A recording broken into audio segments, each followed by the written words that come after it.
Hi అండి. Ice cream part 2 అయితే వచ్చేసింది. ఇంకా పాలని మొత్తం దించేసి పక్కకు పెట్టుకున్నాక పాలు పూర్తిగా చల్లారనివ్వాలి. చల్లారిన తర్వాత అందులో అయితే మనం వెన్నెల ఎసెన్స్ ఉంటుంది కదా, అది వేసుకోవాలి. వేసేసుకొని దాన్ని మిక్సీ పట్టుకోవాలి. మిక్సీ పట్టుకున్న తర్వాత మెత్తగా చిక్కగా అవుతుంది.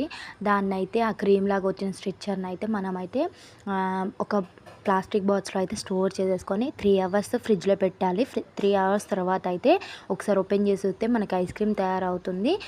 దాన్ని మొత్తం మళ్ళొకసారి మొత్తం క్రీమ్ లాగా మిక్స్ చేసిన తర్వాత మళ్ళీ దాన్ని ప్లెయిన్గా అనేసి అదే ప్లాస్టిక్ బాక్స్లో అదే కవర్ తోటి మళ్ళీ పెట్టేసి మళ్ళీ ఇంకో 3 అవర్స్ ఫ్రిడ్జ్లో ఉంచాలి. ఇలా చేయడం వల్ల ఐస్ క్రీమ్ బాగా అంటే బాగా రెడీ అవుతుంది. బయట కంటే ఇంట్లోనే చాలా బాగుంటుంది ఐస్ క్రీమ్. హోమ్ మేడ్గా కొంచెం టైం పట్టినా ఇలాగే చేసుకొని పిల్లలకి పెట్టండి. బయటవైతే అస్సలు తినకండి, ఎందుకంటే అవి అస్సలు మంచివి కావు. ఎందుకంటే ఇంట్లో నేను తయారు చేశాను కాబట్టి నాకు తెలుస్తుంది బయట మంచిగా ఇంట్లో మంచిగా అని. నచ్చితే మాత్రం ఛానల్ సబ్స్క్రైబ్.